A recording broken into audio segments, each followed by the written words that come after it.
हिमाचल की खूबसूरत पहाड़ियों में एक छोटा सा गांव था, जहां एलिफ अपनी माँ और अपनी दादी के साथ खुशी खुशी रहती थी।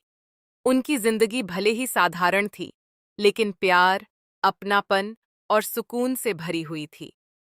हर सुबह एलिफ अपनी माँ के साथ खेतों में जाती, ताजी सब्जियां तोड़ती और शाम को तीनों हंसते मुस्कुराते घर लौटते।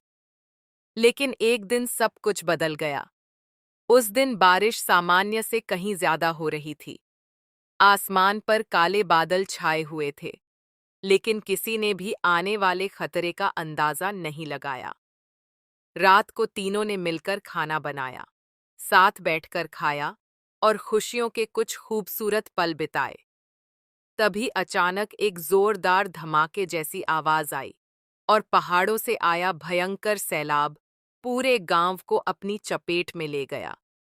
देखते ही देखते चारों तरफ तबाही मच गई। जब पानी उतरा, तब तक एलिफ तरफ तबाही मच गई।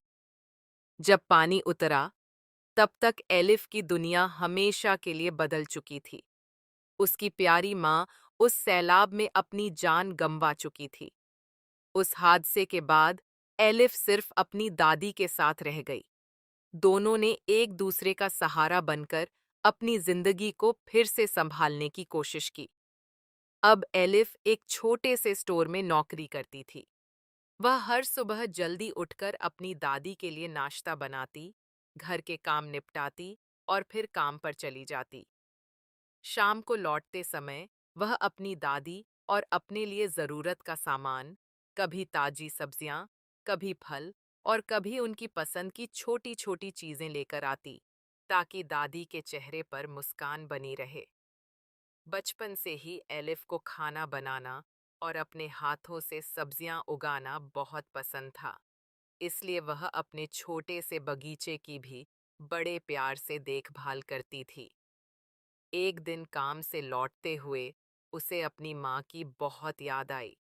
उसे याद आया कि उसकी माँ अक्सर उसके साथ मिलकर स्वादिष्ट खाना बनाया करती थीं। यह सोचकर उसकी आंखें नम हो गईं, लेकिन उसने खुद को संभाल लिया, क्योंकि वह नहीं चाहती थी कि उसकी दादी भी उदास हो जाएं। वह बाजार गई, कुछ ज़रूरी सामान खरीदा और घर पहुंचकर अपने बगीचे से ताजे टमाटर, शिमला मिर्च, धनिया और दूसरी सब्जियां तोड़ीं। हर सब्जी को देखते हुए उसे अपनी माँ की सिखाई हुई बातें याद आ रही थीं। फिर वह चुपचाप रसोई में गई, सब्जियों को धोया, काटा और पूरे मन से खाना बनाना शुरू कर दिया। कुछ ही देर में स्वादिष्ट खाने की खुशबू पूरे घर में फैल गई। उसकी आंखों में आंसू जरूर थे, लेकिन उसके दिल में बस एक ही ख्वाहिश थी कि आज वह अपनी दादी के चेहरे पर मुस्कान वापस ले आए।